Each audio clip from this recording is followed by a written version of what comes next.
But now we've got the can mounted and everything's all about together and finished.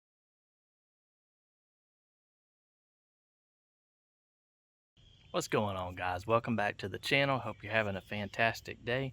We're back with another quick, hopefully quick install mod for the 2017 Ram Sport. We've got a J&L Oil Separator Catch Can we're going to install on this truck. So I've been wanting to do this for a while. Hadn't gotten around to doing it. The truck has about 83,000 miles on it, so probably should have done it a while back instead of waiting so long, but I don't think that's a big problem. But we're going to go ahead and see if this thing will fit on here. I've read a few descriptions and notes online. If you have some aftermarket cold air intakes on these vehicles, sometimes they're in the way of mounting these. We've got the Mopar Performance cold air intake and Ram Air scoop on this truck, and so I'm going to kind of skip along in the instructions just a little bit and make sure that this will actually mount in place first before I start taking apart the top of the engine cover and the intake air tube to the throttle body. Not a lot to get these installed, a couple of bolts and tubes. I'll show you what came in the box, and we'll test it out and we'll get started. And also, if you're new here, you know, consider subscribing if you want to. We do all kinds of upgrades and things to our vehicles, test and tune type stuff, racing, travel videos, stuff like that. So you may find something you're interested in sticking around and watching. If you got any questions, leave them down below. I'll leave all the links and information to where I got this. I actually purchased this off of American Trucks, and so I'll leave the link directly to it. If you want to check it out, all the info about it and whatnot, I'll leave the link to the install instructions on there too. They have a QR code you can scan for them, and also YouTube video that they have right on their website that you can scan and check it all out and see what it's all about. So again, if you want to subscribe, follow along to the build and what we're doing to the truck and my son's truck and some other stuff, you know, I appreciate it. And let's get to the video. So here's what came in the kit. You've got your catch can, of course. It's nice and got this rough raised ridge on the bottom of it that you can unscrew, and it's pretty easy to do. I can unscrew it right there with one hand.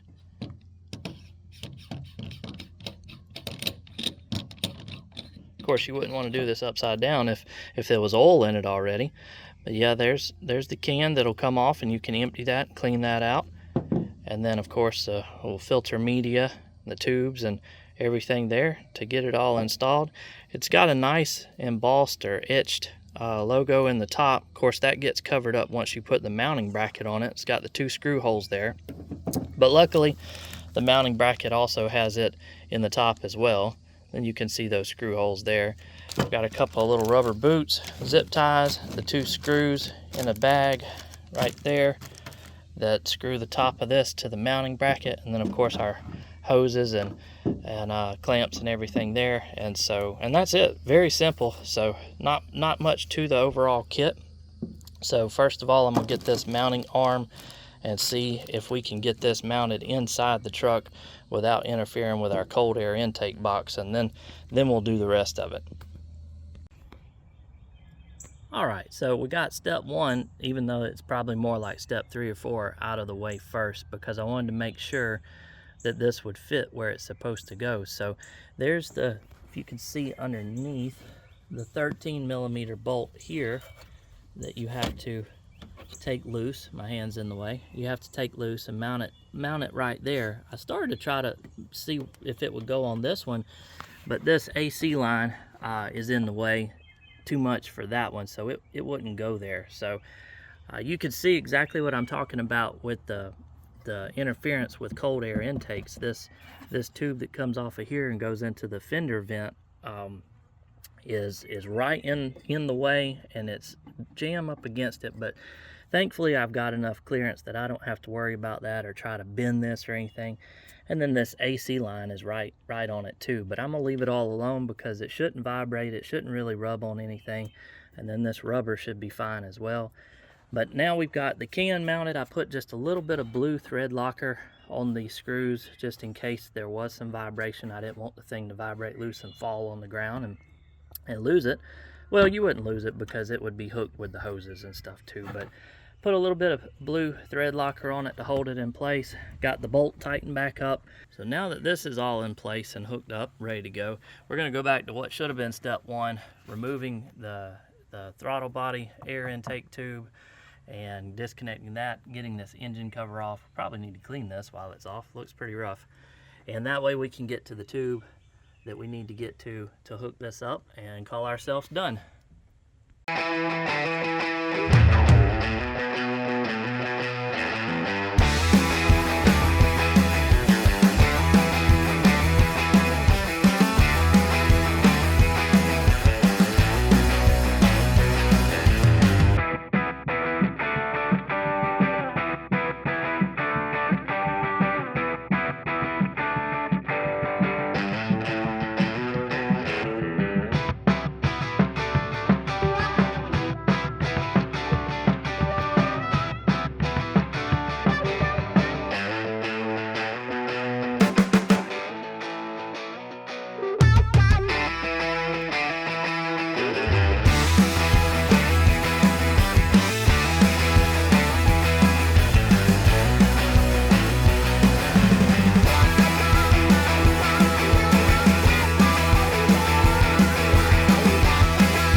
So a quick little side note here, I ran into an aggravation more than an issue.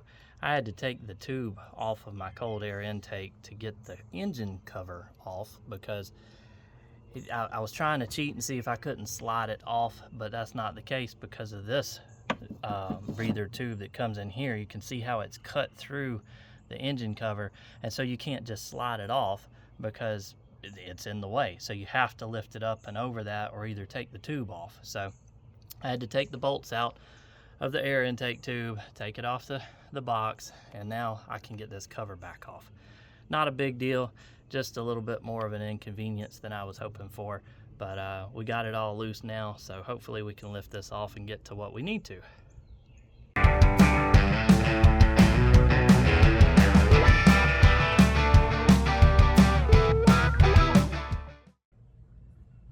So here's what we're left with. We got to get this plastic tube out of this elbow here that runs down here into this connector right here. So that has to come out. And then our new tubes, here's one on the front of the truck here, and then the other one. Our new tubes will connect into those right there and down here, and then run over to these connectors here. So we got to now try to see if we can't wiggle that plastic tube out of this thing. Here's our plastic tube, connector tube out. So I was able to work on the top end. It's a little bit easier to get to than the bottom end to start with anyway, and was able to kind of wiggle it back and forth and pop that loose. And then once that was loose, then we could just rotate the whole thing, and then the bottom end popped right out, super easy. So I'll get a little cloth and kind of clean that up, and then we'll be able to run our new tubes and start buttoning this thing back up. And there we are with the hoses back connected. That one plugs right into there, runs along the intake manifold right by the one where it used to hook into down here. So we've got that one hooked in, and then we've got them run right around here and right back into our catch can. So we're good to go there. Now they included 2 zip ties, kind of connect them together right here and right here to keep them together and off of probably the radiator hose and out of the fan or any other. Of course, my fan's gone. If you want to watch that video, I'll leave that link down below too. But upgraded to the electric fan. But that's it. So we're all hooked up now. Everything went well. A few extra steps because of this intake, but it wasn't a big deal. So put the zip ties on them, put it all back together, and see what we got. And everything's all back together and finished. So we've got our filter back together, plate on the outside, intake tube, mass airflow sensor reconnected. We've got our zip ties on our new tubing down here. Everything's tucked away, out of the way of the fan. hooked up to the catch can, and we're good to go. So all we got to do now is just drive the thing and see if it works. So we'll check this every so often, see how fast it might be filling up. I kind of stick to the 10,000 miles. I use premium Mobil 1 synthetic, so we can go, I think it's guaranteed up to 2,000 or 20,000 miles, but anyway, I usually stick to the light on the dash, and so, but I'll check it more often than that, see what's going on with it since it's new, how it's performing and working. And but yeah, that's it, everything back together. Wasn't a bad install at all. More annoying because of this cold air intake that I've got on here, just because this wouldn't allow this cover to come off, so had to get that out of the way first to get the cover off. Then everything went smooth, so thankfully no big issues, and it's all back together. So we'll see how it goes. And that's it, guys. I appreciate it if you stuck around this long in the video. Hope it helped you a little bit. If it did, leave it a thumbs up. If you've got any questions or comments, leave them down below and I'll answer them if I can. I'm happy to help. If you're interested in some of the other mods we've done on here, I've done the electric fan, we've got our Mopar cold air intake, and the Ram Air scoop hood through the hood right there. So all of that, I can leave links down below, and then of course all of those videos are in the playlist for this truck, along with several other ones, so you can feel free to check those out if you want to. Please subscribe if you want to follow along with the stuff we're doing. Have many other things that we're doing on this truck, my son's truck, just other things in general, vacation things that we go and see and do that you might want to follow along with us on. But regardless, I appreciate you watching. I hope you have a great day. Thanks again. Bye.